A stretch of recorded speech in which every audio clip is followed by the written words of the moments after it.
Minnesota Trail Riders 4x4 Club enjoys trail riding with fellow club members. Out on the trail, it's common that we meet up with other riders. Last weekend at the Go Forest Dresser Run, we met up with a 4x4 that's different than most. This is an electric-powered Suzuki Samurai. Let's watch this rig in action and then meet up with the owner and find out some vehicle information. Nice job.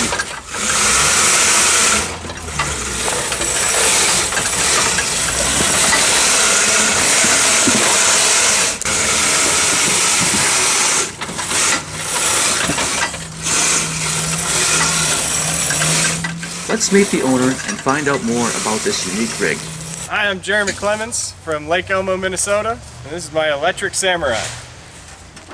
Want to show us how it works? Yeah, there's two electric forklift motors driving on a chain into the transmission. Stock Samurai transmission, transfer case, and axles. So directly into the transmission. Yeah. Okay. How many horsepower does one, or kilowatt powers, or one produce? They're right around, I'm going to say 20 kilowatt hour or kilowatts each, so about 40 kilowatts, which is roughly maybe 45 horsepower. Okay. But the part that's interesting about electric is it's all instant torque. Yep. So you don't have a lot of wheel speed, but you push down on the gas and the wheels are going to turn. Okay. There's 9 8-volt Trojans in the back. Okay. And where'd you get these? These are out of just a standard golf cart. There's 9 of them, so a total of 72 volts. Okay. I put 72 volts and 400 amps through those twin motors, so each motor sees about 200 amps. Okay. What's your average charge time, or how long does it take to charge from 0 to? From dead, it's about 4.5 hours from completely dead, and that's just on a little Honda 2,000 watt generator.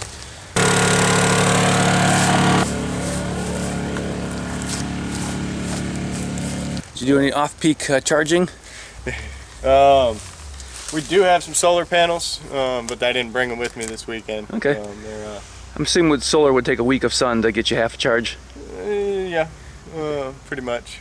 We have big storage batteries that we charge with solar and then use those through an inverter to charge. So I have my muffler as per Memorial 4x4 rules. So it's purely to meet the rules of the trail. Always try to read the letter of the law and follow it. Okay. I see it's not hooked up to anything. No, there's nothing to hook it up to. Yeah. So what gave you the inspiration to start tinkering with this, or has it been a dream of yours? Or? I've always thought about doing an electric crawler. I always played with RC crawlers, and it was always, you never could get the nitro ones to do anything like that. Right. And so I figured I'd give it a shot, and after a couple good Craigslist deals, I came across everything fairly cheaply. And so what do you have into the rig, approximately? Right around $3 grand. $3 grand, okay. Which I'm about to spend that on batteries. What's the plan for the upgraded batteries? I'm going to switch to a Nissan Leaf lithium-ion pack. Okay. Whereas this is 72 volts, that'll be 100 volts. Okay. About 5 times the capacity. Okay. And then how about weight? These 9 Trojans are about 700 pounds. Okay. And that one lithium-ion pack's 200 pounds. Okay, so you'll lighten your rig considerably. And yes, especially for a Samurai. How about that last hill we saw you on with the front end getting pretty light? What's your weight distribution at now? I honestly haven't weighed it, but I do know it will stand up on the tailgate. Okay. And that's not a horsepower wheelie? No. Okay. It's more of a balance wheelie. Okay. Can you walk us through some of the electronics, like the inverter or whatever, kind of for us laymen's? So we come through the batteries. There's a 400 amp fuse, like a car audio fuse down in there. Okay. And then it runs up into, there's a box back here that's got a contactor, which is activated by 12 volt. Can't quite get that, okay. And so that turns on, and that sends power up into the controller. This is an alltrax controller. You can buy them for golf carts or an upgrade. Okay. Completely waterproof, submersible. Okay. And then up in the footwell is just a regular, it's a store-bought electric potentiometer throttle. Okay. So potentiometer for us amateurs is just, is it variable resistance or? Yep. Okay. So the more you give it, the more it'll go. Okay. Sounds like a gas pedal to me. Yep. And then up here it's called a cycle analyst. Okay. This tells me my voltage, how many amps I'm running at the time, how far I've gone on amp hours.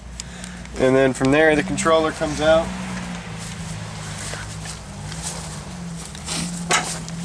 And goes straight into the twin motors. Okay.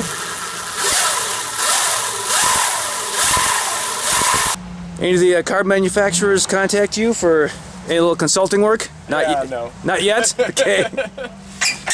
Yeah. So what's the history of the hood decal?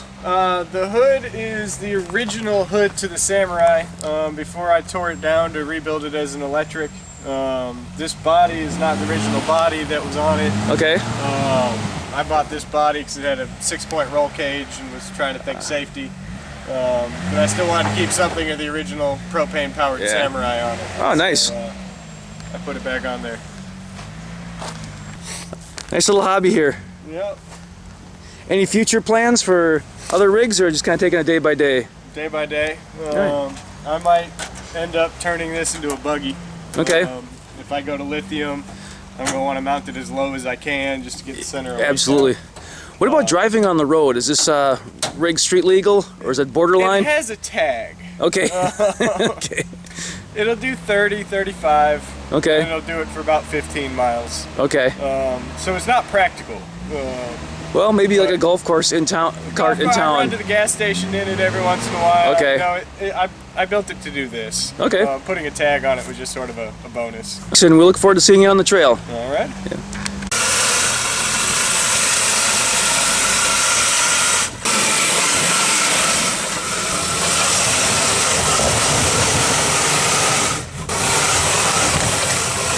Nice job.